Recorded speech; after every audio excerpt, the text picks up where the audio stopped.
خدا یسوع مسیح کا فضل آپ کے ساتھ ہو. میں پادری نتیم بشیر ہوں. آج ہم بات کرنے جا رہے ہیں ایلیہ نبی کے خط کے تعلق سے کہ ایلیہ نبی نے جو خط لکھا تھا وہ کیسے لکھا تھا، کب لکھا تھا.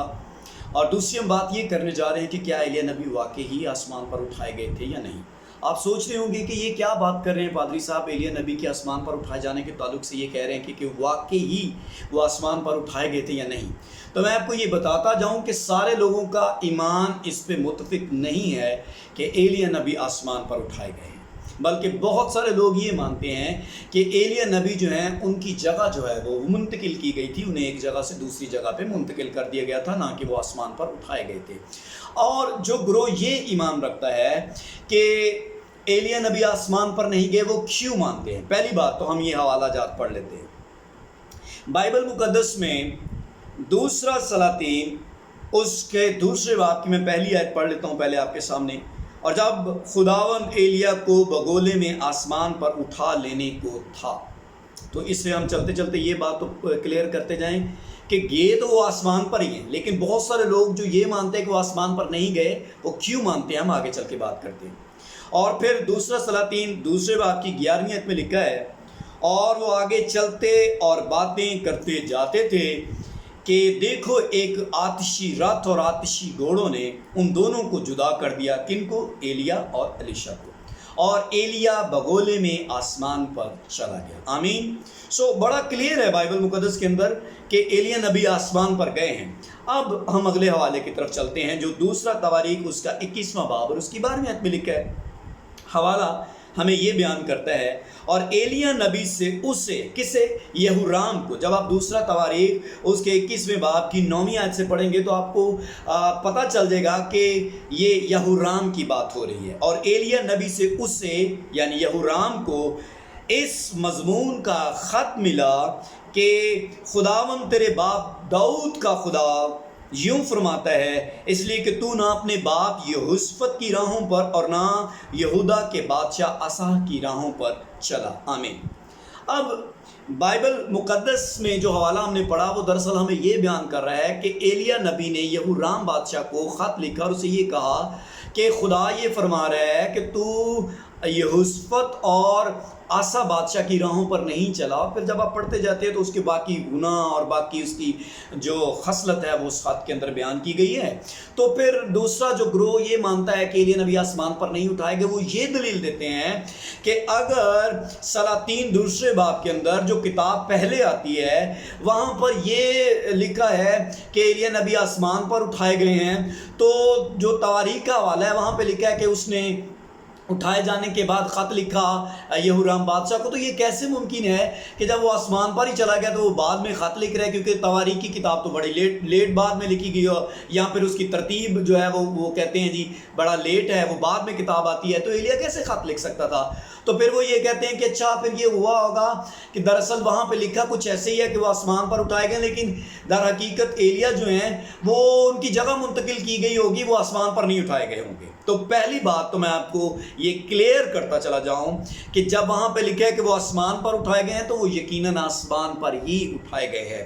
اور دوسری بات، خط پر اب ہم غور کر لیتے ہیں کہ کیا یہ خط ایلیہ نے لکھا تھا؟ اس پر بھی بہت ساری رائے ہیں. بہت سارے لوگ یہ کہتے ہیں کہ ایلیہ نبی جب آسمان پر اٹھائے گئے تو انہوں نے اٹھائے جانے سے پہلے یہ خط لکھ کے رکھ دیا تھا. بعد میں الیشا نے کیا کیا تھا کہ یہ خط جو ہے وہ یہورام بادشاہ کو دے دیا تھا. بہت سارے لوگ یہ کہتے ہیں. دوسرا اس پہ یہ بھی رائے دی جاتی ہے کہ یہ خط لکھ کے وہ رکھ گیا تھا تو الیشا نے دیا تھا. ایک رائے اس پہ یہ دی جاتی ہے کہ نہیں ایلیہ پروفیسی کر کے گیا ہوا تھا اور اس کا جو نبوت تھی اس کو بعد میں الیشا نے خط کی شکل میں لکھ کر یہورام بادشاہ کو دے دیا. اور لوگ اس پہ بھی کنفیوز ہیں کہ جو ایلیہ ہیں وہ یہورام بادشاہ کے دور سے پہلے آسمان پر اٹھا لیے گئے تھے، تو یہ ممکن ہی نہیں ہے کہ یہ خط جو ہے وہ ایلیہ اس کو لکھ دیں. لیکن میں آپ کو یہ بتاتا جاؤں کہ ہم جب دوسرا سلاطین اس کے پہلے باب کی 17ویں آیت پڑھتے ہیں تو یہاں پر ہمیں یہ ذکر ملتا ہے. میں پڑھتا ہوں آپ کے لیے. اور چونکہ اس کا کوئی بیٹا نہ تھا اس لیے شاہ یہودا یہورام بن یہوشفت کے دوسرے سال سے یہورام اس کی جگہ